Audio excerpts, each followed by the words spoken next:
there were certain things I said to myself all the time, and that was that I got to keep walking through the valley. I can't pitch a tent. I Mhm. can't freaking furnish it. I don't have time. You're like, literally, there's no time. There's no time. There's just go. And there is just figuring out what is the best way for you to navigate. How do you navigate the unimaginable? How do you navigate the unreasonable? How do you navigate the to a question mark? With Mhm. other disabilities, this is one of the things that was most stunning to me. And again, the preparation of getting stronger, having been kicked, knowing I can survive was critical through this process. I knew I would survive because I Right. had proof. The journey had given me proof. Right. Okay, they hit you, but look, you do it. So you 100% of your days. becomes true opposed to a concept. That's what Mhm. time gives you. Yeah. And you'll get to know that. I think everyone ends up knowing that. Keeping you up, or was it, No, yesterday was a tough day. I had Mm, two friends lose their children. One is another ASD mom, lost her son that's Nixon. I'm so I had another friend since high school who was an equestrian, and we rode, I had horses before she did. Another crazy parallel. But anyway, she is a endurance competitor of sorry. Mhm. and she goes around the state and takes her horse and they ride and they do competition. They were on a very big mountain. He misstepped. They went down. She went down about 100 feet rolling with him over her. And then it took 3 days to find her horse. Oh So my gosh, Donna, yesterday that was a was I day. was just like, I just have to go out and take a walk. You just had to get through yesterday. Yeah, and it didn't, and it brought up things. We're always, Nick having also the comorbid condition of epilepsy. Mhm. That's a life or death thing. Yeah. But in many ways, the day-to-day autism is the same grief. So it was a very big grief day. It Yeah. brought up my horse slid on the side of a mountain. I wasn't on it and broke its neck and died. How could my friend from all since middle school end up having the same? I mean, it's wild. Those things do. So a Absolutely. lot was triggered. The connectivity of grief in the process of both the grief of the life you thought you would have led as a mother, but also the grief of different parts of your life and how it threads back to the now, is what I'm hearing you say too. Those moments where you think, though, that was a heavy phase or an experience that weighed and changed the way I live. And then when it happens to someone in your life in a parallel, you think, wow, it adds dimension to that. And I don't know if it's positive or negative. I don't think it's either. I think it's just the fullness of being that it does. I think life is whatever's happening, and that's the hardest cognitive distortion to get past. It isn't what you saw in the book. It isn't necessarily what you expected. It's only what's happening. Grief to me is its own thread because it is the gift that keeps on giving with this diagnosis, right? And it surprises us and it pops up in all ways and places. When you simply take out life's ordinary milestones, Mm-hmm. Yeah. that those are the things that we build our life around. There's this phase and this phase. And again, none of them promised, but all expected Correct. because None promised, all expected. they're all normal. Like we have schools because kids go to school and graduate, and that's normal. We get our driver's license so There we can are drive around her. there are stores for wedding dresses, Yeah. wedding rings. There's all these things that they are supposed to be normal for life. Mm-hmm. So the grief that keeps on giving that piece in itself never really stops. Yeah. And for that, I would say you just sit in it and feel it when it comes to me. And then I give myself a minute and then I keep going because I see it for what it is. I see it for unmet expectation. It is. And I see that expectations can take us out because they're not real. They're what we expected. They're not real. So we spend a lot of time, I think, and I've never said this the way you've just gotten it from me. We have to spend a lot of time getting back to what is. Yes. And getting back out of how it should be. And I've had people ask me, did you ever say why you or never? I can say that I never said why me. I never say why me for the good things that I get. And I don't say why me for the negative things I get. And or the challenging things or negative, some stuff. It is. I've never done that because for some reason, I do get that. Why not you? Mm-hmm. Because I believe it on the upside. And that consistency of thinking kind of goes with grief, that you have to just try to find the part that is good, the part that is working. Someone said something to me once that was good. It was helpful, that I was talking about something with regard to Nick. And they said, yeah, but you don't have to worry about Nick being out there drinking, hanging with the wrong kids, getting in a car crash. I'm like, yeah, Yeah. okay, let me find some things to be grateful for, because sometimes you don't feel great. Yeah. I think that grief, in the way that you express it and the expectations, reminds me of orientation to reality. And I think that having Millie and Mac oriented me to the realness of my life.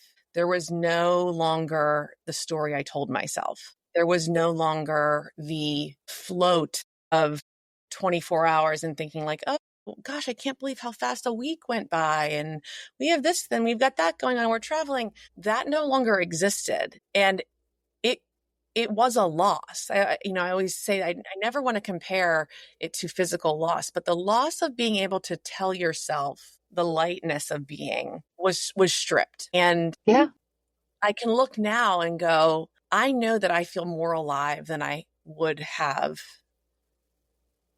if I didn't have Millie and Mac. Or maybe that was not, maybe, I do believe that they were meant to be mine, and they were meant to, I was chosen to be their mother and live this life. Yeah. I can't imagine what the other alternative, is or was. You're good. I think I was meant to have the process of that loss in my life, for sure. Well, again, I think it does make us, nobody asks for adversity. Nobody says, let me get in the front of the line and get my adversity because I want to grow.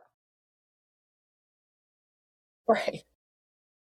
You don't do it. You didn't But write that yeah, on your wish list yeah, when you were yeah. 8? I want it to have really a sucky couple of years. I Mhm. want to be annihilated. I want to Gosh, have yeah, somebody beat the exactly. crap Like, out of let's me. whatever you can figuratively rip me apart, Yeah, I'll let's choose do that. Let's that. just do that. Yeah. Let's do that. But we don't get in that line, but we also don't become anything if we don't. We just don't. I mean, I've heard a lot in the last few years about the most important human strength is resiliency, Hmm. more than anything.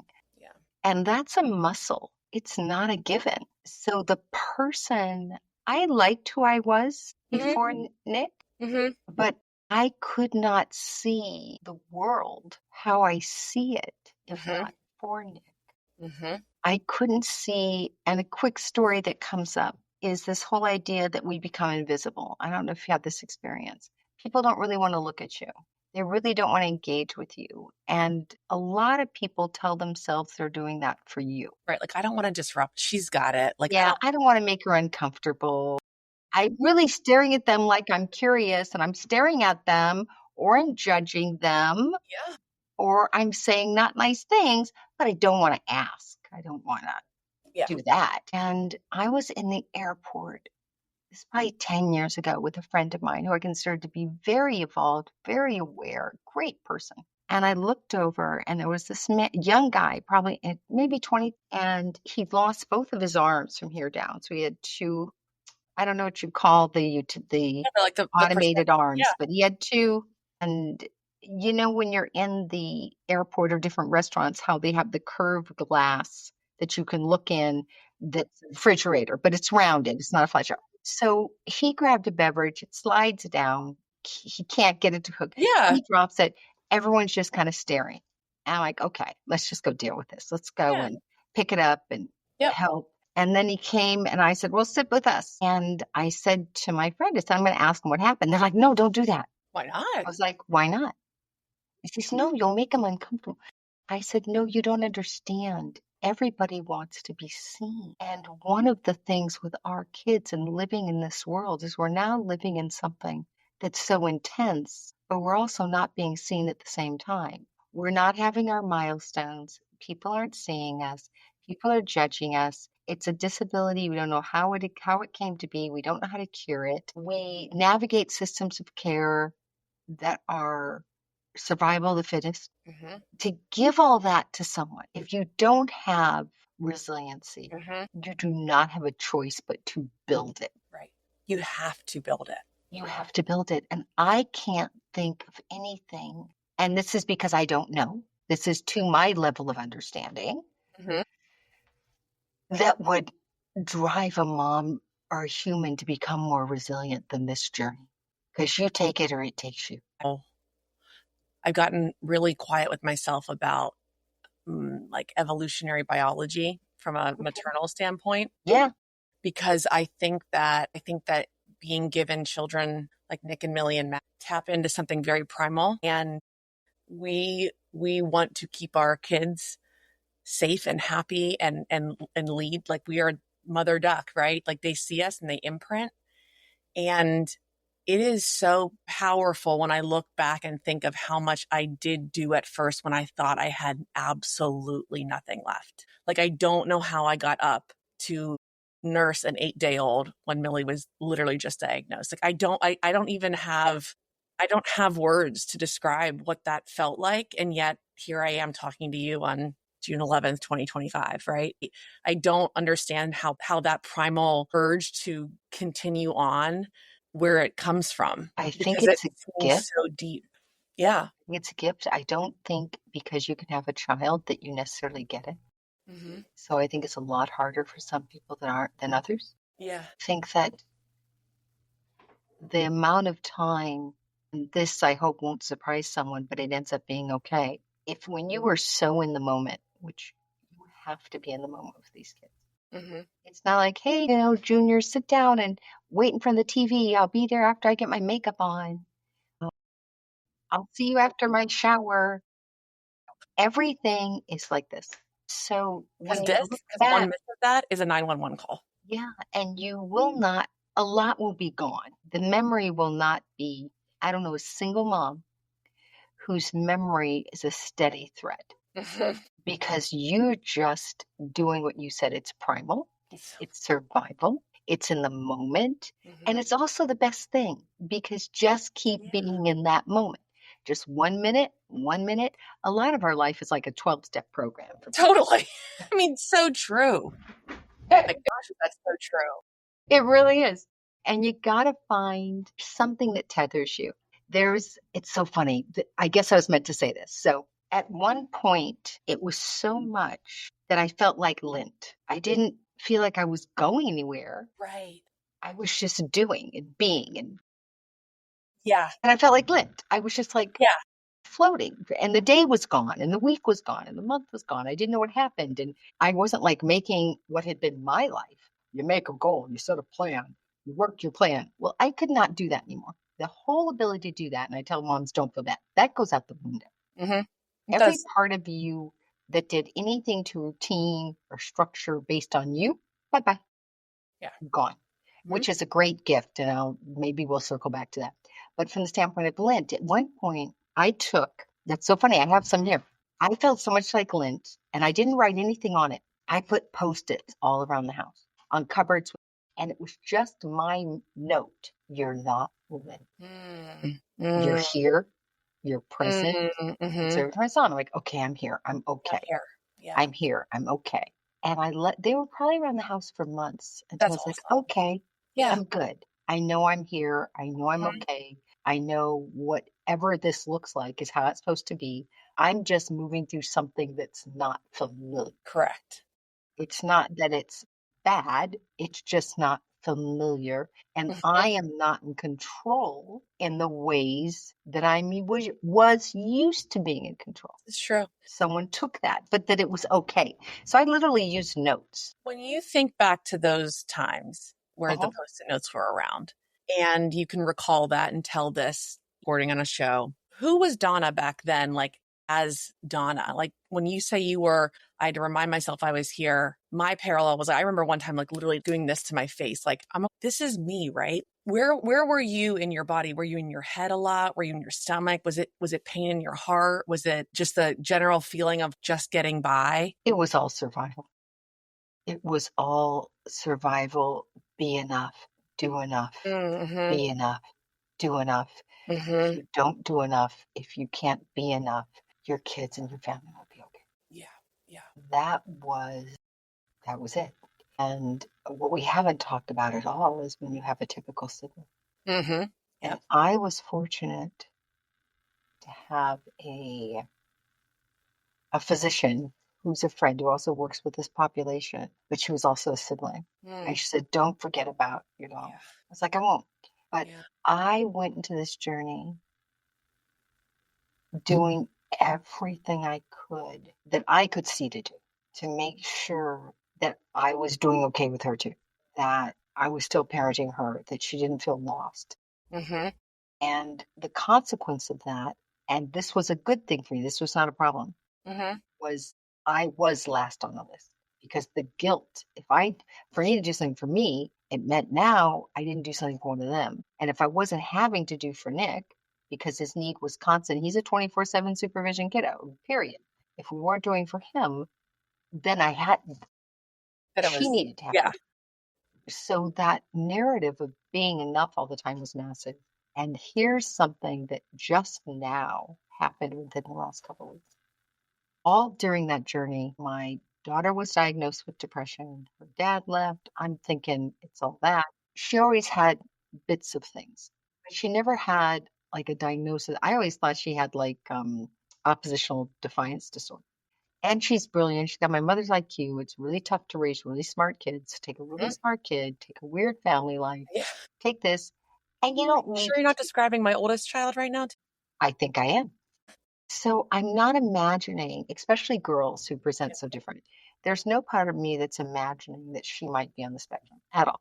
I'm just thinking this kid's a freaking handful. And in many ways, she was harder to parent than Nick because of her defiance. I'm mad at you. I'm going in my room and I'll see you. I'll be going down in the middle of the night to get food and I won't be talking to you for a week. Yeah. She was very emotionally hard for me because Mm-hmm. I wanted her to be okay all the time. She was my one I needed to be okay. She was my Yeah. one I believed would be okay. Right. And what I know today that I really would say lovingly to moms, and I'm learning how to say it to me, is very recently, for me thinking I'd managed, I hadn't done perfect. It Mm-hmm. sucked, but I'd done okay. That I Mm-hmm. had loved her through everything, Yes. I'd done okay. She says to me, my entire life is fucked up. He ruined my life. You guys ruined my life. And that's why I'm so screwed up today. I heard something very similar a few weeks ago. When I picked my little shredded me up off Yeah. the floor, really was I went to try to and I know this may sound silly, but I went to gratitude because I said, okay, Donna, you were so fortunate that you did keep loving her. Yes. You never stopped. You did keep doing to Yes. the best of your ability, which then my daughter said, she says, you know what? I'm angry with you, but I'm not mad at you because I know Yes. you always did your best. Yes. I know you were doing your best, but somebody had to get the short end of the stick, and it was me. And we think in our thinking and our doing and our being that we'll be able to do enough. And the only thing that's true, which circles back to the beginning of this conversation, is what is. Yeah. And her what is was distorted. And there was nothing for me to undo that. You could not undo the distortion because the distortion was you. And you could not ask a child to not feel it. Yes. No matter, but you can give them love, which they'll feel too. Mm-hmm. But you can't Be both. feel the distortion I was still Yes. feeding myself Correct. was that I did enough that she didn't have this experience. Well, she did. She did. She no longer, as a little kid, could just come and sit in my bed and I would read to her because it was always filled with a screaming brother. We didn't have a regular dinner table because it always had aids at it Yeah. and laminated things and Mm-hmm. charts and binders and And books and stickers people and and yeah. meetings. Yeah. We didn't have a normal household. There was a therapist in this house every day, all day. And they weren't there, even though the attention they were giving was essential. Kids can't distinguish, and neither can many adults, negative attention from positive No. attention. No. It's just So attention. he still was just, it didn't matter why. He Mm-mm. still was sucking up He was in all receipt air of in the that. room. He was in receipt of that. And that's a huge parent thing is I just keep loving, not being perfect, not fixing. Bless my daughter talks to me. I was talking to one of the Yes. doctors on Nick's behavioral team, and I heard him say a couple times he had a sibling with autism. And after Evans, my daughter said this to me, I asked him in a meeting about Nick. I said, "Well, how are you with your parents?" He says, "We're not good." And I said, "Okay, tell me about that." And he said, "They could have done better. I was invisible, and they don't acknowledge it." I was like, "Wow. Well, at least I cannot be that." I can't, there is nothing for me to do about having done my best, which is the other thing. Do your best, whatever that is, however you define it, because that's all you'll have It's all you'll have. and that's all you control. And it will make a difference. I do believe that. Will it make the difference that we think still? Will it still give us our fairy Yeah. tale? I have no idea what my oldest is going to say when she's 25, 30, 40 years old. I know as a 42-year-old in my own growth as a daughter that there is something that clicks in midlife in a different way that you say, my parents, I do believe they were trying their best. I really do. And whatever they modeled to me has allowed me in middle life to show up and do the same. And it doesn't mean my heart doesn't break for what is not for my oldest. Yet there are some things that I believe I've been able to allow to just hang and they don't land yet. And they just are, as you said, it just is. And try telling that to a 12 and a half year old girl and letting her express, as you let your daughter express that anger and say, I still love you so much. I don't know what it's like to be you. I can only imagine it's really darn hard. Yeah. And that sucks. And I'm so sorry. And yeah. I'm still here. And go right to it. Yeah. Just let go of the guilt, let go of the shame, let go of the I didn't do it all, and just get right to being in their shoes. Yeah. And then you have some healing. Mm-hmm. Other guy was talking to the doctor who, with his parents, they don't talk. The parents, because they're not wrong. They're correct when they say, hey, your brother needed this. You were okay. They're not wrong. They're just not able to see the whole picture. Yeah. And again, all we can do is love them all through it. Mm-hmm. Just keep loving them, keep showing up, keep trying to not make it. I mean, it's all about us anyway. Everything we do is about us, even if the reason for the about us is for a good reason. Yeah, we're all the star of the show. I mean, I said to my oldest, she was really on fire about something, about life and everything. And I thought to myself, and I said it out loud, sweetie, the fact that you have the ability to shout this and feel so undone, and I can be here and say, I still love you. I hope you know that that's a gift, because the fact that you're even shouting this to me, I know you want to slap me for even saying this right now. That is a gift, because I don't have that with your siblings. And so thank you for expressing that to me, because that's a hard thing to say, right? When you are getting this vitriol, spewed at you, but then you think their prefrontal cortex is not closed and, No, there's a lot going on. There's so much going on. There is, and even though, like, I kept my daughter in therapy, even though she lied to the therapist. She's like, I don't want to be here. These people are stupid. Gosh, same, yeah. So she wouldn't really talk to them, but they were all things. Like when she went to university, I was like, let me put you in a dorm because you need time away from your brother. Yeah. There were so many things that didn't show up the way I thought they were. They were, but again, the giving, the making the effort, it's still embedded somewhere. It kept it from being completely cattywampus. It's why she and I could go through that and we're okay. We're incredibly close. And they will heal. She will grow. But that's just another area of letting go of how we think it should be and how we think it is that I don't think we get to talk about enough. Because also when you're still in it and they're young, you don't know. Yeah. I know people, it seems like a lot of the families who have Down syndrome kids, it's very different. Yeah. Those siblings are close with their Down syndrome kids. Very different dynamic. Our kids with all the behavioral stuff and they can't be cute and cuddly and most of the time. Yeah. Our siblings do not come out the same. No. And it's so apparent to me, even the nonverbal communication between my typical oldest and her siblings. There is that chasm of 2.5 years between each is getting greater and greater from the naked up and the process, like as you said, each chapter of your daughter's development and my oldest, it's the only constant is change. And then I will say that the chasm of those differences and how it looks and what it looks like to the outside world it gets greater and greater. And to know that, we no longer can fit in at the playground meant for 2 to 5 year olds. And my daughter, my oldest, knows that. the sensitivity to even just being and saying, "Sweetie, I get it. You'll learn one day that the world's reaction to you being exactly who you are is none of your business." And I'm so happy. I feel again, flushed with gratitude that I know that at 42, it took a wild ride that I never would have chosen to retain that. That's what we talked about. It all went through that, right? The ride that allows you to be here. You don't do it with, it used to irritate me when people said life is a journey. I'm Why like, do you know people what? say that? And now I so get it.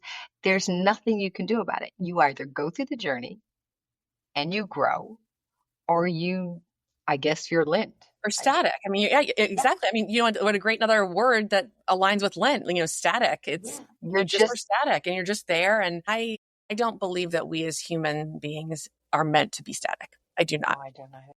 And I think grit and resilience is never, there's nothing that I would ever choose to do that. I am so with you there. Yeah. And, as I shared with you when I first met you and talked to you for 5 minutes a few weeks ago, you exude you. Like Donna Ross-Jones, you are someone, I mean, there is no one like you. What the energy you give off through even a video and how you're writing and what permeates through that and the gold thread of that, I believe is because of what you have lived and endured. And gosh, what a gift.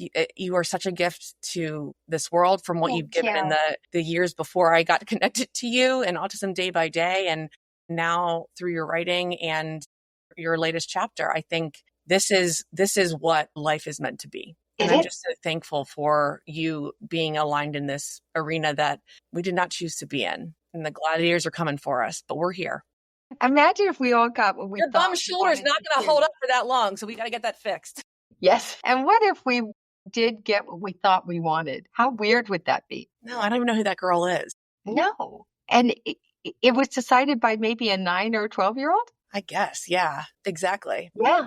Or as in my baby book, my mom said, I think it was around 5th grade, and I didn't grow up with much. And I think I couldn't get something for school, back to school. And my mom wrote in my baby book that I proclaimed at like the discount store, I'm going to marry a rich doctor one day so that I can get these things. 9 or 10 years old. I don't know. I think I was taken to a bar mitzvah and then told the grandmother I wanted to be Jewish. And my mother said, no, she doesn't. She wants the present. I love it. I love You it. either were or you weren't on that cup. From the mouths of babes, thank you for being you. Thank you for sharing your journey. Thank you for Nick being is so you. lucky to have you. And I think that this conversation, again, is going to fill the hearts of all of the other women and caregivers that are on similar journeys to us, to show that we are more alike than we are different. Oh my gosh. Children. And that one of the greatest gifts is the luxury that you and I would never have chosen, is to get through this resilience and to keep showing up and surfacing for ourselves. Yeah. For sure. I never would have, if someone had told me, and I'll wrap with this one, that I would have been a writer, I would have said, I would have never believed them. I would have turned around and been like, what are you talking to? The thread to being a writer is what you just said. I'm really comfortable with the fact that I'm not unique. And what I mean by that is not that I'm not uniquely me, but that I'm living some experience that nobody else is living. No. Correct. We're all freaking here. Yeah. We're all being human. Yep. We're all living a human experience. And it's our ability to share that. That's what I think we're all obliged to do. It's why we're here. I think it's the only reason we land on this planet is to love, learn how to love, and make a difference for other people. And thank you for letting me do that. And I'm happy to chat with you anytime. Love it. Well, that was quite an Inchstones episode. Until next time. Until next time. All right.